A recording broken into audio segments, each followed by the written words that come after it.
Hey there, welcome back to my channel. My name is Taryn and we talk about all things finance related on this channel, including the zero-based budget method, cash envelopes, fund savings challenges, and anything that impacts our finances. And that could be for the good or the bad. So if any of that is of interest to you, go ahead and hit that subscribe button, join our community here, and let's get into today's video.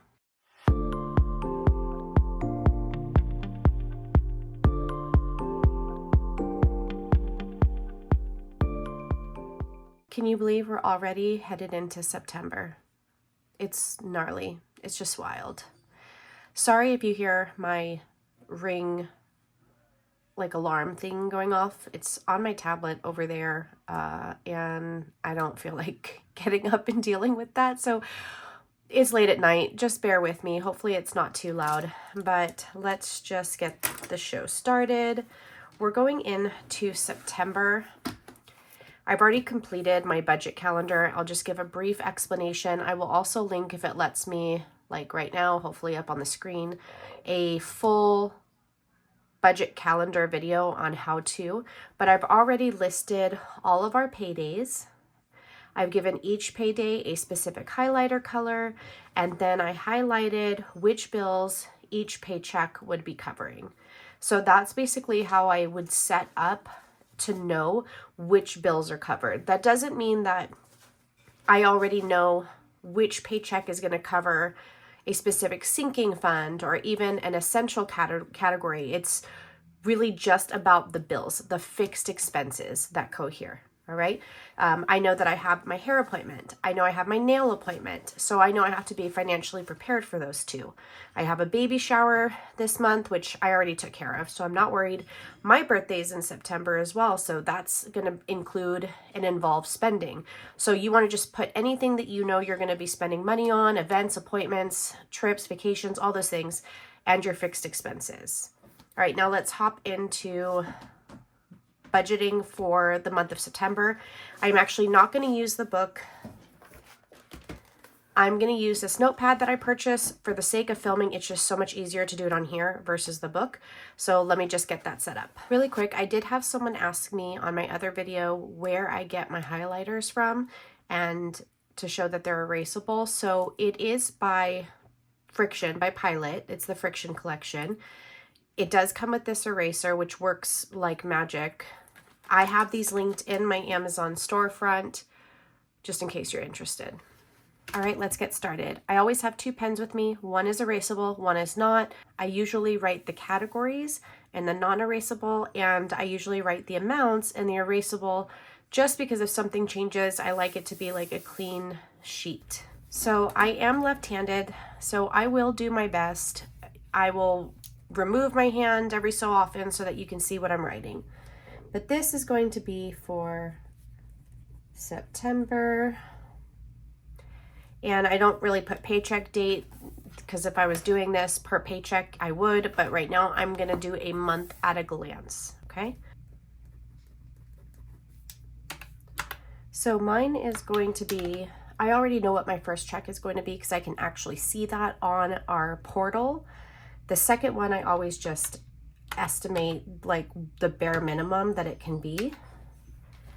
So given that, it'll be $4,266.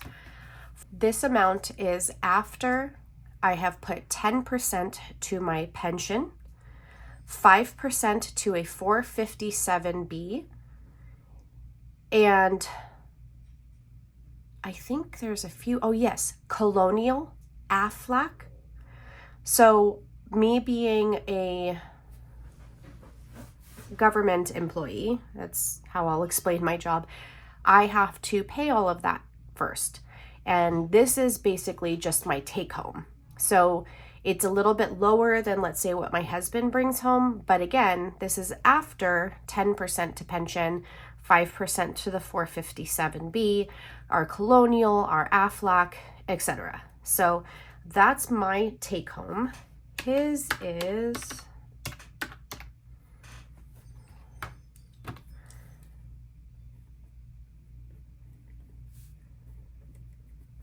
$5,466.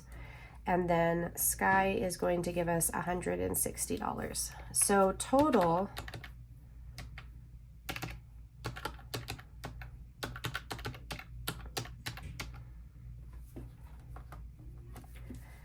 $9,892. Next, I'm going to go ahead and write and list all of my fixed expenses.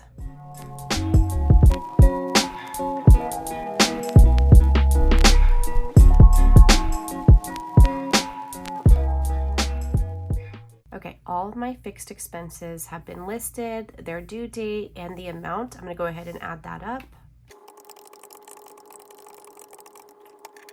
$2,692. So then I take the amount that we have to work with for the month, and I'm going to minus this, and that tells me what I have left over to contribute going forward.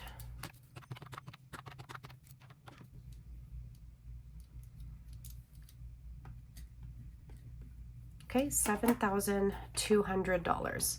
So before I continue, I want to explain that what we are doing here is creating a zero-based budget. We are accounting for all of the income that we know, or at least as of now, will receive in the month of September. We're going to list all of the bills that we have to pay, our fixed expenses, our adult responsibilities. And then from there, we'll go ahead and fund some variable expenses and some savings goals. And if you had debt, you would put towards debt. Basically, we are going to give every dollar a purpose, a job. Each dollar will fulfill a financial obligation or a financial goal. So we're going to go into the variable expenses, and I like to list things that are also in my essentials binder in this section. So sometimes it's good to look at the categories that you need to fund to just kind of see how much you have, and that will kind of give you an idea of how much you might need to cash stuff. So for example, in household, I like to keep $300, and I'm down to my last $100.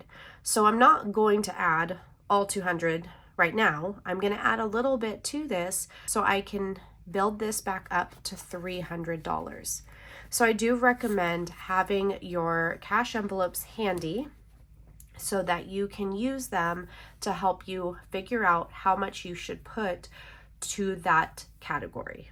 Okay, so I'm going to go ahead and list my variable expenses.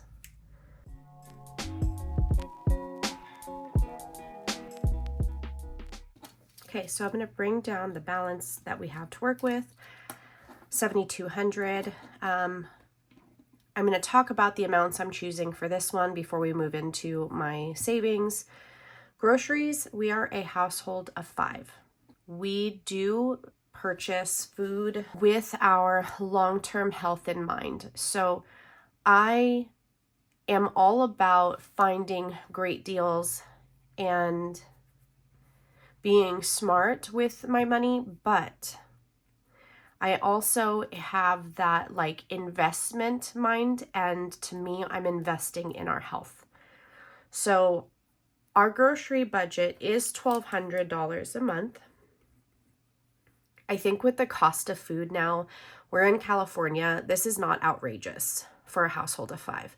I know that for some it might seem high, but you just have to take into consideration location, household size, and the type of food you purchase. So we do purchase fairly healthy ingredients, and I did start a garden and have been able to harvest from that garden food that I know has been completely grown organically. So I have considered increasing that as well, but so far we have made do with that. So gasoline for the month, we do $900. We don't always use all of that, but I just roll it over to the next month, and that helps to offset when we do our little like impromptu weekend trips, or if we go to use Universal Studio passes, that drives about like a little over an hour. So it just kind of works itself out. And then for our personal spending, $700. My husband gets $100 a week, $400. I get $75 a week to make the difference. I try to put mine towards savings challenges. His is for his whatever spending I don't know, whatever he spends it on, whether it's drinks or, to grab lunch or whatnot. I don't know. That's just his personal spending money. I don't care what he uses it for. This is important. This is important, and I will always recommend that you leave some money in your budget for frivolous spending. And the reason I say that is because a too restrictive budget could easily derail you, make you unmotivated, and possibly make you spend more than you would have if you didn't give yourself a little wiggle room. And so that's something that you may hear other people say not to do. Like, I'm pretty sure Dave Ramsey would say this is an absolute no.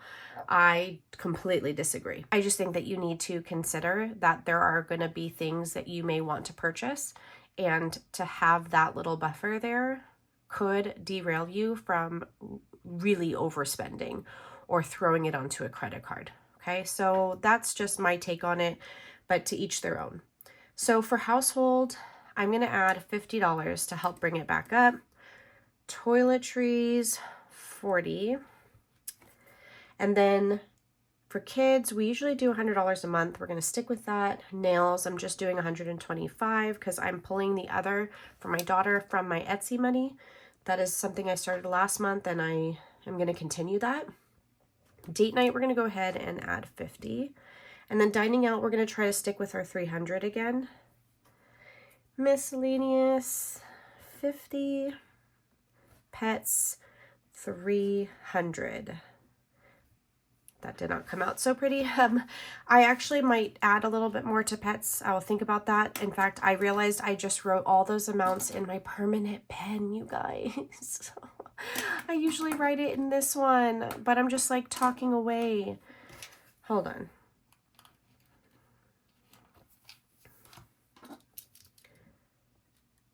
I'm going to write the 300 over the whiteout in case I need to erase it. Let's go ahead and add this section up. Okay, so the total is 3815. So let's take our 7,200. It's hard to see my calculator, so I'm going to lift it up, sorry.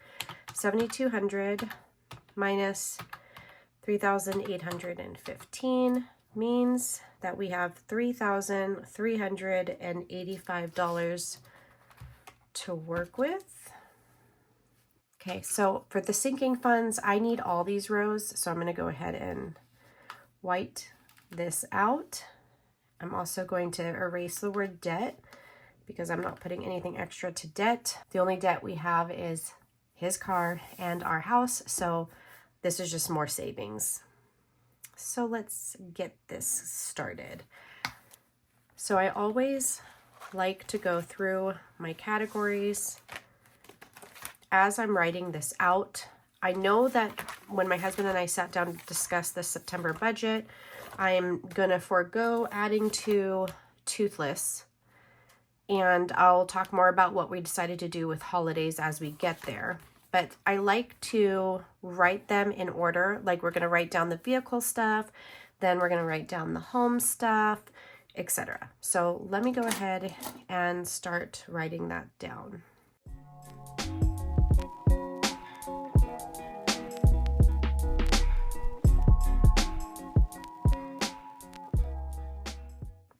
Okay, so vehicle registration is going to get $80. Vehicle maintenance is going to get its usual $200. Roadside is $15. Allstate, we are doing $70. Car insurance, $40. Car detail, we are going to go ahead and add $20. My husband thinks it might be a little bit more than what I have saved in there, so I'm going to go ahead and add $20 more. Earthquake policy, $75. Home warranty is $30. Home maintenance, we're going to put $200 just like we do with the car. Ring alarm is $10. Pest control is $40. Septic is going to get $5. Yard maintenance and garden are going to get $50 each. And so is groceries. So how do we come up with these amounts? Well, I know how much I'm going to owe. Add up all the registrations. What is our insurance policy, for example? How much is our home warranty? When is it due? How many months do I have to pay it? I'll take that amount, divide it by however many months that I have to pay it, and that gets me my number. So it's going to be different for, you know, your situation, depending on how many months you have to pay that bill, you know, when it's due, and how much it is. So it's just basically a simple math equation that will help you understand how much you need to put away each month to be fully prepared for when that bill generates. So we need to finish replenishing our pet emergency fund, because remember, we had to spend a little bit of money for the dogs, and I had to dip into the $3,000 emergency fund that we have sitting in a high yield savings account. So if I put $129, we will be right back up to the $3,000 goal that we had. So I'm going to go ahead and do that. And let's add all of this up. Okay, so 1,064. So I'm going to take what we started with when we entered this section, which was 3385, and I'm going to minus the 1064. Leaves us with $2,321. So that's what we're going to bring down to this section.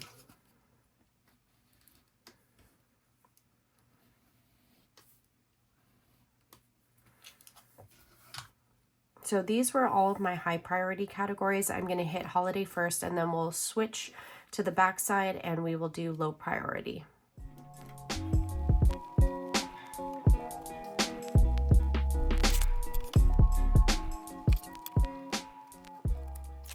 All right, so my husband and I, when I was going over the September budget with him, I could see a question like lingering on his face. And I said, what? Like, do you have a question? Do you have a suggestion? And he said, I just think that if we can knock out some of these holidays, why not do that instead of just putting a little bit every month? And I totally get that. In fact, that is actually what I was doing prior to filming my budgets with me. I would fund a holiday almost in full right after it passed so that I'd be ready for the next year. But then I wanted to be able to show you guys like how the small contributions can add up. But I feel like we have so many other categories that are representing that idea that this is okay to do. And this might even be something that you could do. Like if you know you have an extra $200 and you want to completely be ready for Easter next year, why not? Why not just throw that into a high yield savings account designated for Easter and let it earn interest in the meantime? So there's like different ways you can do this. You can put a little bit each month. You can throw a lump sum towards a specific category. So that's actually what I'm going to do I'm going to finish off Valentine's Day to get us to 300. Same thing with Easter and Mother's Day. You guys, I finished the video. I went through holidays. I went through low priority, savings. I was talking to y'all. And then as I was saying bye, I noticed that my recording stopped. I'm a little devastated, but I am glad that the majority of that was captured. So let me just do a quick recap. So for holidays, we did decide we are going to completely finish off Valentine's Day, Easter, and Mother's Day.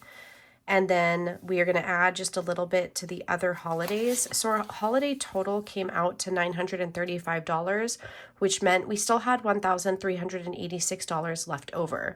So then we go into our low priority. And so some of the things that I funded for September is obviously our seasons, which is like can be for family fun, and vacations, wellness, which is generally yoga, but also like if they have a sound bath or if I want to add something to the gym. My clothing, his clothing. My hair appointment is this month, and I had not prepared for that as well as I should have, so I have to drop $90 to that.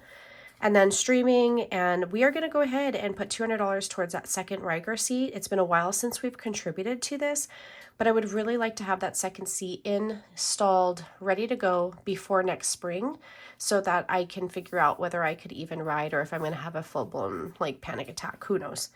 And then that left us with $786. And from there, we tackled savings, the 52-week savings challenge, the bookmark challenge, my Roth IRA, as well as this one, the savings, the 301. That's going to be split up throughout the month for me to do fun savings challenges with Miss River, continue to motivate her to like save money and, you know, hopefully build like really good financial habits. That's the goal. And what that meant was we got to $0. So every single dollar that we have coming in has been given a specific task, a specific job, and it is fulfilling all of our financial goals. It's tackling all of our fixed expenses, our variable expenses, and all of our savings goals. And these aren't just like frivolous savings goals. I mean, we have to pay for these things. Probably up here, the one that we would have to like, you know, well, the one that would be on the chopping block if we had to go to like a bare bones budget would be like detailing the car, right? But for the most part, this is being an adult, right? So every dollar was told what it's going to do. These are all my little like foot soldiers, you know, just winning for us. And that's just a really great feeling. So that's it for budgeting with me for the month. I will be creating a video that goes over how I break this up per paycheck. So this is at a month glance. And then if I can, because life just life's whether you want it to or not, I will do the weekly paycheck breakdown throughout the month of September. But I definitely will do the first one so that you can see, even though I've done this, I now have to go to that first paycheck of September and say, okay, what bills am I covering? How much from the essentials binder can I cover? Can I even get into these ones? Because I generally don't with that first check. I generally try to like cover all of the variable expenses first, my essentials binder, and then starting with the second paycheck, I start to tackle all of these sinking funds. So if any of this is like interesting to you, you want to learn more, don't hesitate to like this video, say hi in the comments. I do not respond right away. I'm not even going to lie. I'm so busy, full-time work, Etsy shop, filming content, kids are in homeschool, the garden, the chickens. We have like 31 animals, I think River counted. And if you count the 2 snakes I had to have removed from my property today, I'm busy, but I do see the comments. I keep them in mind. I know someone wants to know more about homeschool. I will get to you, girl, I promise. But I definitely see them and I eventually get to them whether I like them or reply. So stick around, say hi, give this video a like, subscribe, and I'm going to catch you guys in the next video. I hope this in some way motivates you, encourages you, maybe sparks something within you, because that is honestly the goal. So thank you so much for being here, and I'll see you soon.